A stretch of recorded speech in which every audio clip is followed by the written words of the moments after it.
What's going on, everybody? This is Greg Ferris back here at Ferris for Fitness once again, and today I'm going to be discussing the highly controversial topic of if it fits your macros. Now, I'm going to try to keep this as short and sweet as possible, also giving everyone, just the basic foundational information that they need to really understand this and hopefully clear up a lot of misconceptions. Also, just give some general recommendations so people can really take something from this video. So to start off, just kind of define it if you are kind of living under a rock right now in the YouTube fitness community and just the online communities and things like that.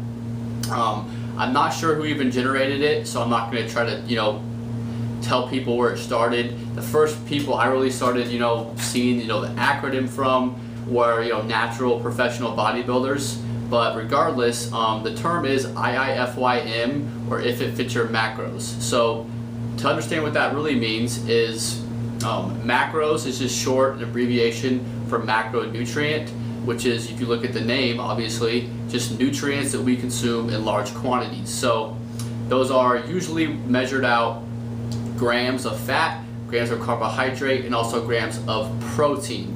Now, keep in mind that fiber is also a macronutrient. You consume fiber in large amounts, and I actually include that in counting, and I encourage people to also count that. But most of the time, people just, what are your macros? You say 50, 250, 250 or something like that, So that's the first thing people really need to understand. The second thing they need to understand is that people that practice this type of trend, I really don't want to call it a diet, but the way of eating is pretty strict in a sense, because you have to literally weigh out every single thing that you eat.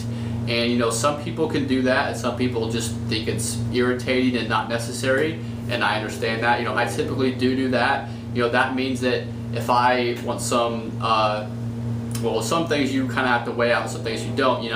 If you want to do one Pop-Tart, obviously on a food label it'll just say how much a Pop-Tart is. But if you wanted ice cream, you can't just load up a bowl of ice cream and go at it. You have to literally weigh out. Okay, it says 68 grams. I have 2 servings, therefore I get whatever 68 times 2 is. So it's not a lazy way. It's not a cop out, which I think a lot of people that eat the other way kind of think that it's, oh, you're just weak-minded and you're not dedicated and everything. But it really does take a lot of I don't want to say willpower, but it takes not a lot of time either. But you really have to be strict with it, and you have to know what you're putting in your body at all times, and it really produces results as well. So 2 main things I wanted to get out of the way, and then I'll get on to my 3 really main points. So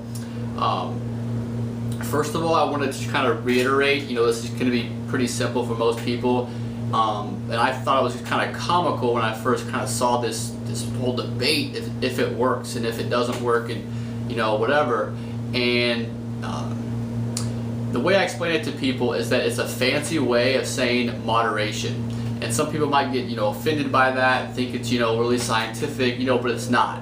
It's simply not. It's a fancy way of saying everything in moderation. It's a fancy way of saying discretionary calories, which is a term made up by our government, who even encourages people, I would say, with our guidelines such as daily values and RDAs and etc. The government has had the concept of discretionary calories, which really just means that as long as 80 to 90% of your food are coming from the micronutrient dense foods, the fruits, the vegetables, the lean meats, the whole grains, the fibrous carbs, 80 to 90% coming from that.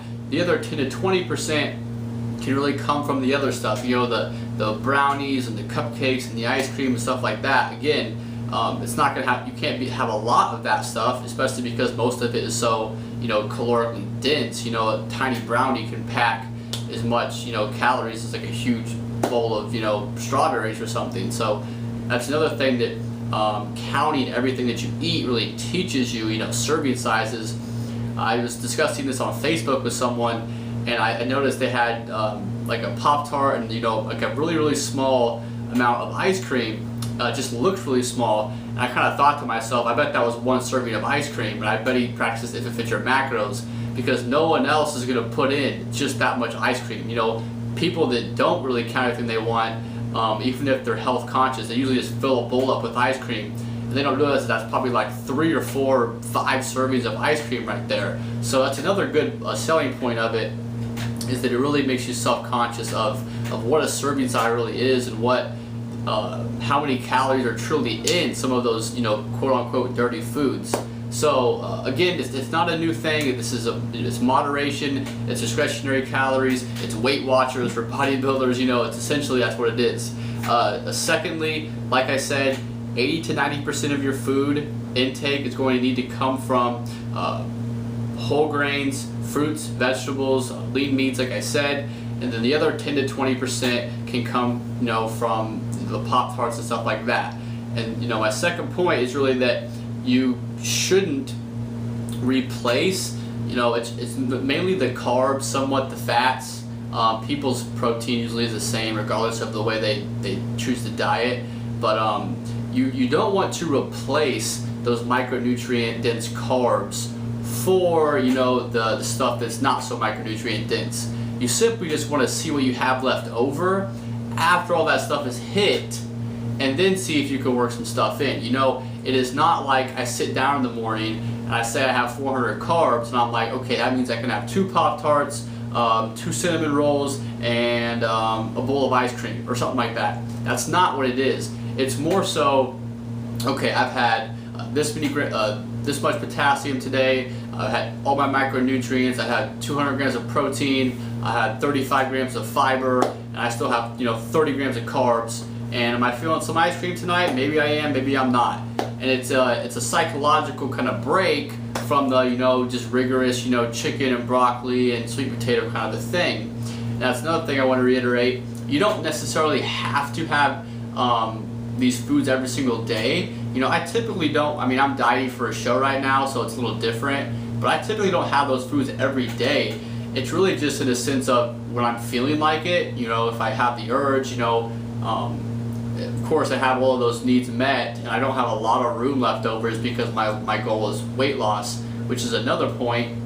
You know, if your goal is to gain muscle or you're in a caloric surplus, you're going to be able to get away with a lot more food like that. I mean, that's just kind of common sense. And you know, the thing that people kind of take away or don't understand is when your goal switches to fat loss, or, you know, even maintenance, it's not that those foods can't be consumed, it's just they're going to have to be cut back, because you do not, like I said, want to replace those micronutrient dense foods, the fruits and the vegetables, simply just so you can have your other stuff. You want to make sure that's always in there. The 80 to 90% is always in there, and then, you know, the 10 to 20 is going to vary depending on your goals. So I think I hit that pretty well.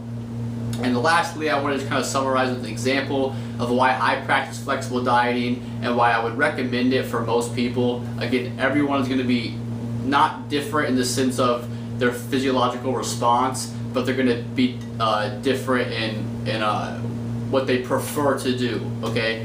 When people say everybody is different, when I say that, I don't mean that like this exercise works for me but not for you. I mean that, you know, you might prefer to do this from a psychological point of view, is what I mean. So everyone is different in the terms of some people just don't like to count everything, and I understand that. I don't have a problem with it, but the example I wanted to give was, if your goal is weight loss, so you take an arbitrary number of 2,000 calories that you need to intake every day for your recommended weight loss for a week or whatever.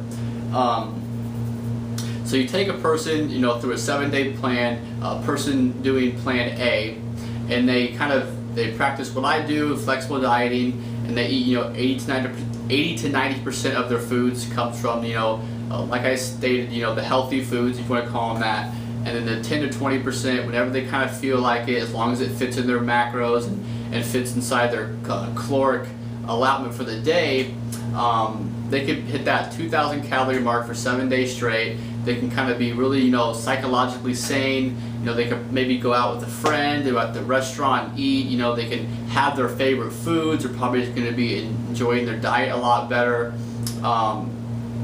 You can also kind of take the other approach, which is usually these are two approaches that people usually take, to be honest with you.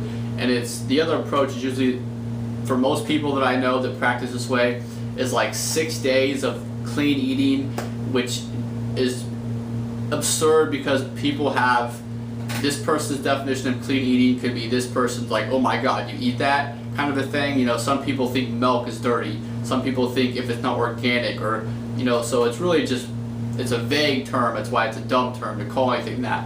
But people will eat, you know, all complex carbohydrates, you know, low carb, low fat, however their definition is, for 6 days, and then they go on a one day and they just kind of binge. They eat, you know, pizza and a buffet and ice cream or whatever. You know, some people do what they call like a cheat meal, and you know, that's a little bit better. You're not going to do much damage. But my point is, if the people are the same through 6 days, and their, you know, their macronutrient intake is the same, assuming that plan A isn't going overboard with the junk food, they're just doing that 10 to 20%, and their macros are the same after 6 days, they're going to yield the same results.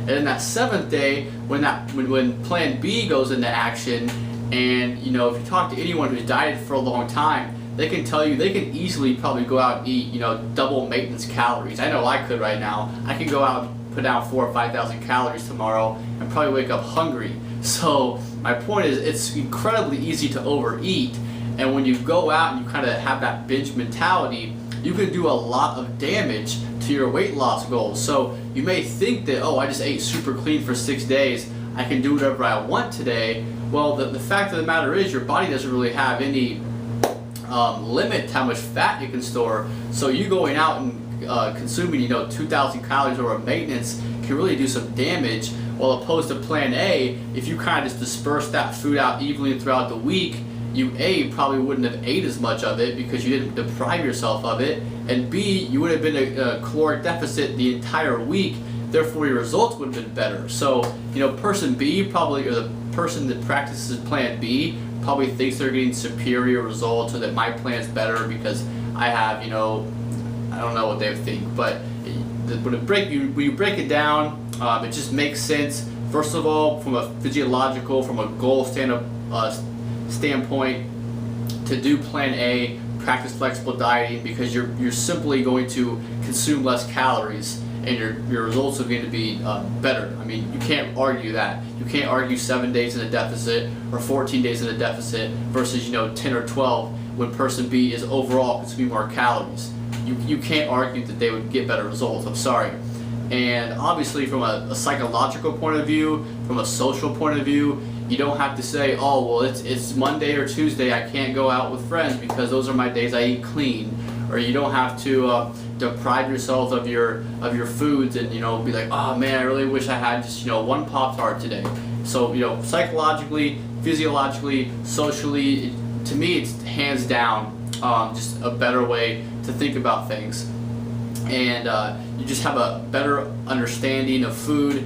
Again, you don't have to. I try to tell people this. I think it is optimal. I think it is best for you to buy a food scale and just weigh everything out. To be honest with people, it's not that hard, especially when you get in the habit of it. But you don't have to do that to practice flexible dieting. It just kind of, you know, takes it to the next level. You know, I've done it for so long that I could probably get pretty dang close without a food scale anymore. But the point is, you don't have to do that. It's just an option. You can still just kind of use common sense, which is probably what most people can do, and just say, you know, I've had, you know, a really good day today. I haven't had a lot of